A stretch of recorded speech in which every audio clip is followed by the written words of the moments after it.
Guys, good morning all. ఈరోజు Bengaluru climate అనేది చాలా కూల్గా ఉంది గైస్.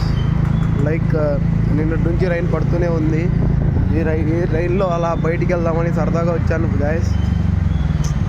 ఎలా ఉందంటే వ్యూ చాలా హ్యాపీగా ఉంది చూసేదానికి. మీరు కూడా చూడొచ్చు, రోడ్స్ కూడా ఎలా చాలా క్లీన్ అయిపోయాయి. లైక్ మీరు ఒకసారి వ్యూ చూడండి. ఇది మేముండే ఏరియా మడివాల. చాలా సూపర్గా ఉంది గైస్ ఈరోజు క్లైమేట్ అనేది. మీరు చూడొచ్చు, చిన్న చిన్న చినుకులు పడతా హ్యాపీగా స్లోగా బైక్లో వెళ్తాం. సూపర్గా ఉంది గైస్. మొత్తానికి ఈ ఫీలింగ్ అనేది మాటల్లో చెప్పలేం గైస్. చాలా అంటే చాలా బాగుంది. చూడొచ్చు, అయినా కూడా వర్షం పడుతున్నా కూడా ఆఫీస్కి వెళ్ళే వాళ్ళు వాళ్ళ రష్లో వాళ్ళు ఉన్నారు. అలాగే ట్రాఫిక్ కూడా చాలా మీడియంగా ఉంది.